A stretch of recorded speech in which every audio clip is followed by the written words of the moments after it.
Emmanuel Moseley, what do you think that you would do and what the 49ers will do? This is a tough one. I think I would sign him. I know he's coming off a torn ACL. That kind of scares me, but he's such a good player. I feel like, I mean, is he really going to be that maybe he'll be a little diminished physically, but he's right in his prime. I think he's worth it. And like, if you don't sign him, you're going to sign some other DB who's in his 30s. Like, this guy's what, 26?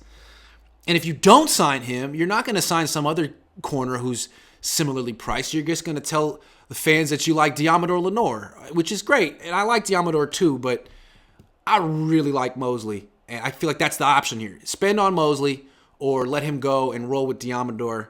I'd rather have both. I'd rather have both of them. So I would say yes on Moseley, but I have a feeling they're going to lowball him, and then he's going to get a nice offer somewhere else, and they'll say, wow, we didn't know that. We didn't expect that.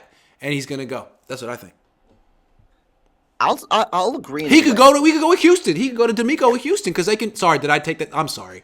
My bad. No. I was gonna say something similar, but yeah. Okay. You're the guest. You gotta say it out loud, and then I gotta follow you.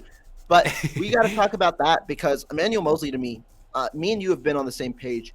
I've liked him since 2020. I called him the most underrated player on the team since 2021 going on. He's one of my most favorite players on the team because of how his story develops, how he's an undrafted guy, ended up being the guy that he is now. He's a cornerback number one in the NFL, in my opinion. Before the injury, he was playing like one. He was playing to the level of Travarius Ward. And the only I thought he was better.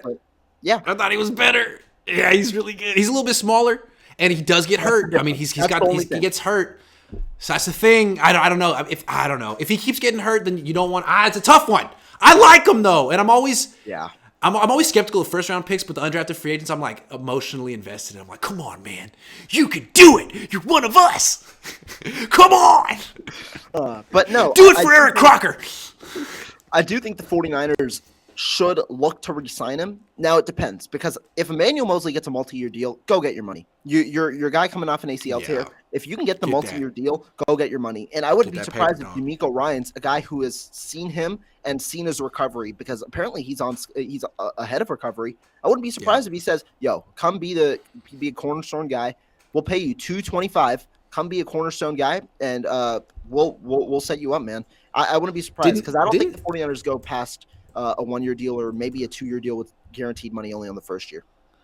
I feel you on that. Didn't Robert Saleh do that with DJ Reed, essentially? Like, hey, Niners got rid of you. I don't know why. I always liked you. I wanted them to draft you. Like, why don't you come with me to the Jets? So DJ Reed some history of that. Too. Yeah. He's a hell of a player. He should be with the Niners, right? That's another guy. It should be DJ Reed and Emmanuel Moseley as their starting corners. They were homegrown dudes, both really freaking good. And you let DJ Reed go. It was not. Don't do it, Moseley. Don't do it. I think they will, though. I bet you they lowball him, and because of Lenore. Of Lenore. Okay, who played well. He definitely came on strong. Those picks in the playoffs were huge. Freaking huge. The one thing I will say about Lenore, I think that because Lenore is there, but I think because of Wilkes, the 49ers might have more interest in Moseley than they did before because Wilkes plays a significant amount of nickel personnel. He's one of the highest, if not the highest, in nickel personnel. And having a guy like Lenore play a bigger body who you could fit in the box, Hufanga will be in the box a good amount because they play a lot of single high too. But having a bigger bodied guy in Lenore as opposed to maybe Samuel Womack, a smaller guy who's better in coverage, having that might be better off and having Moseley on the outside. That's something that I could look at, but I could also, we know the 49ers don't necessarily pay too much in the secondary. In general, they try and find the best bargains possible. So I wouldn't be surprised if they go Lenore too.